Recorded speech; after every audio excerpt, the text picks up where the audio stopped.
you ever think about being a race car driver, it's at Daytona. It's an honor, actually, for someone, like myself, just to race here. Now we come to the birthplace of NASCAR. You drive in and it's like, wow. This, for me, is a chance of a lifetime. If you come down here, you win this race, people are going to remember this all year. To win the first truck race ever held here, it's going to be a huge event. Draft, draft, draft, draft, draft. You can't say that enough. That's what it's going to be. It's going to be real crowded coming off that fourth turn for that one guy to win. I hope I'm the guy they're trying to crowd out. I think if all the fans come out and watch this show, I think they're really going to see an awesome race. They're going to see an exciting race here by a pickup truck. Definitely the Truck Super Bowl.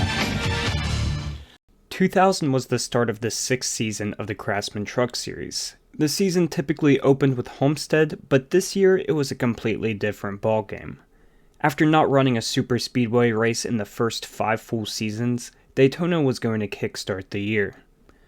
Just before the video starts, make sure you leave a like on the video and subscribe and turn on notifications so you don't miss an upload.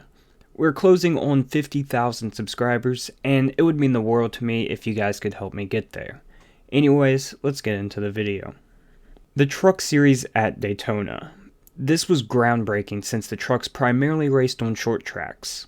For instance, the 1999 season had 25 races, with 10 short tracks and even 3 road courses. In 2022, the Truck Series pole at Daytona was set at 179.1 miles per hour compared to the speed of 187.5 in 2000. Setting this impressive speed was Joe Ruttman, veteran Cup driver in the 80s who scored 19 top 5s but was never able to grab a win. He rejuvenated his career at the age of 50 in the first year of the Truck Series, winning 2 races and finishing second in the points. To his outside was veteran Mike Wallace, who fell into obscurity in the late 90s and also revived his career through the Truck Series. Greg Biffle was rolling off 11th and could not be counted out considering he won 9 races the previous year but still lost out in the championship battle. Making his debut this race was 21-year-old Kurt Busch, who dominated the 1999 NASCAR Southwest season. Now, let's get into the race. Speed at Daytona, round 1 of the NASCAR Craftsman Truck Series is green.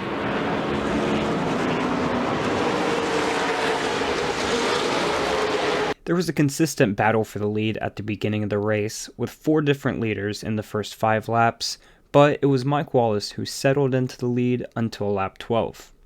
Back on lap 10, Greg Biffle smacked the wall when he was in second, but that only dropped him back to 6th.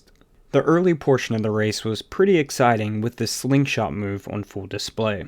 The first caution of the day came out on lap 15 whenever Geoff Bodine got into the back of Lyndon Amick and sent him around in front of the field. Let's see if we can see what happened right there. The 15 of Geoff Bodine gets a bump from Lyndon Amick, and meanwhile these guys have to start backing off, and Steve Grissom, I guess, was the first guy to make serious contact.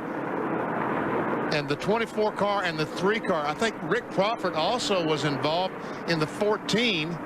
6 trucks were involved, one of them being defending champion Jack Sprague. During the commercial break, Bobby Hamilton took the lead of the race and led the field into the pits, but Mike Wallace's crew put together a great stop and got him out before Hamilton. The race restarted on lap 19 with Wallace leading them to green.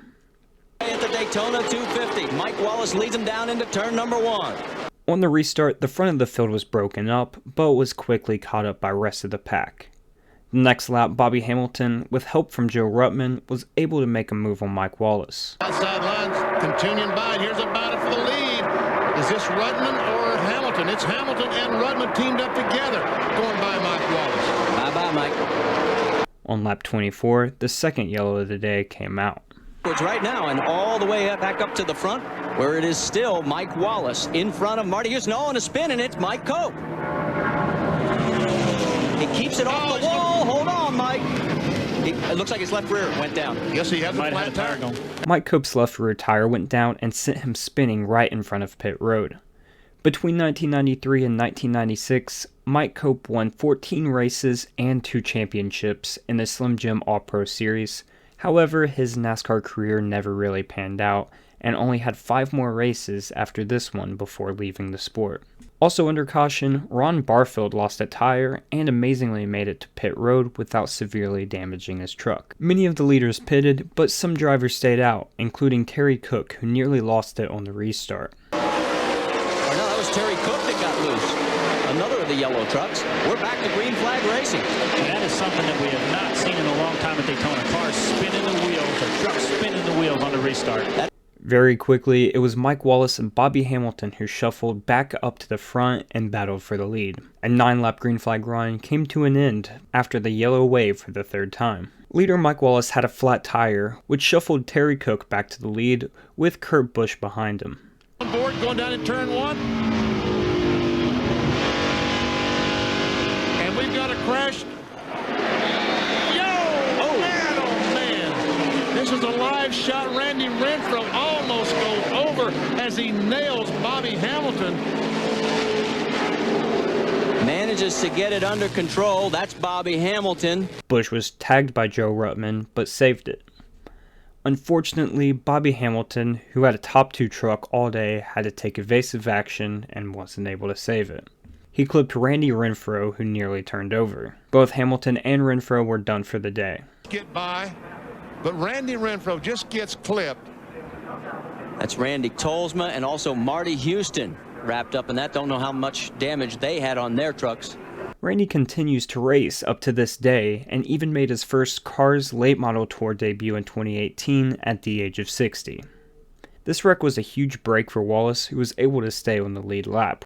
On the restart, it was Steve Grissom and Jimmy Kitchens who battled for the lead, but just a few laps later on lap 50, Kitchens spun to bring out the 4th yellow. He goes up, makes contact with Lyndon Amick, and how in the world he spun through there and didn't hit any trucks is beyond me. But here's where he does a great job. The truck is spinning across. It looks like it's going to come across the racetrack, and it finally stops just before it does, and then Kitchens wisely turns it left, goes back out of harm's way.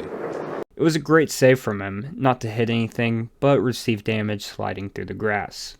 Just 2 laps after the restart, one of the scariest crashes in NASCAR's history occurred. Jeff's staying up high going in the corner. He's not following the truck in front of him. Don't know what's going on there. Whoa! Oh, look out! We got trouble. This is going to hurt. Uh-oh. Oh, my.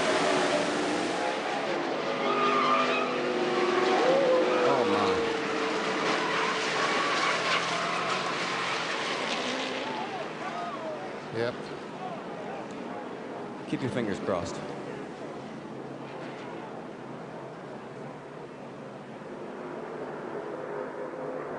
The sound of the announcers' voices told the story. This was a very scary crash. 13 trucks were involved in the wreck and left a wall of debris on the exit of the tri-oval. Unsurprisingly, the red flag came out immediately and was out for over 2 hours to repair the catch fence. About 30 minutes later, there was finally an update on Bodine. Was transported directly. He was awake, alert, and talking as he got to Halifax Medical Center. Just minutes later, they provided an update on the fans from the grandstands, that 5 were transported to the hospital with minor injuries and had already been checked and released. After further evaluation, Bodine's injuries consisted of a concussion, major facial cuts, multiple bruises, a right wrist fracture, and a small fracture to a vertebrae. Contact between Kurt Busch and Rob Morgan sent Morgan up the track into Bodine, who immediately lifted off the ground and launched into the catch fence and tumbled in a ball of fire. The scariest part of the crash is after Bodine is already flipping, he gets hit by 2 different oncoming trucks. Finally, after over 2 hours, the green flag was back out on lap 61 with Andy Houston leading the way. Dennis Setzer has pulled onto pit road. Trouble for the Mopar Dodge. Wallace and Houston battled it out for 22 laps, switching positions every couple of laps. On lap 83, the final caution came out for fluid on the track. Wallace and Houston had a great battle on the restart, but after Wallace got by on lap 88, he didn't look back and led all the way to the finish. BP, that'd be 2 Chevrolets. Right now he's going to stay on the back bumper of Mike Wallace.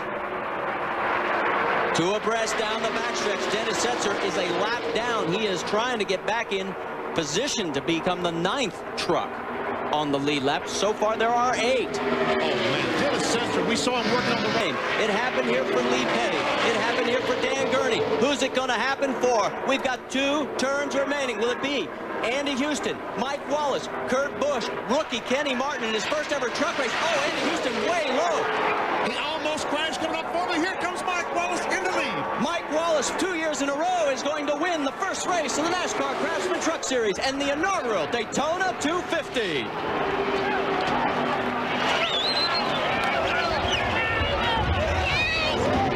His second career victory at Daytona.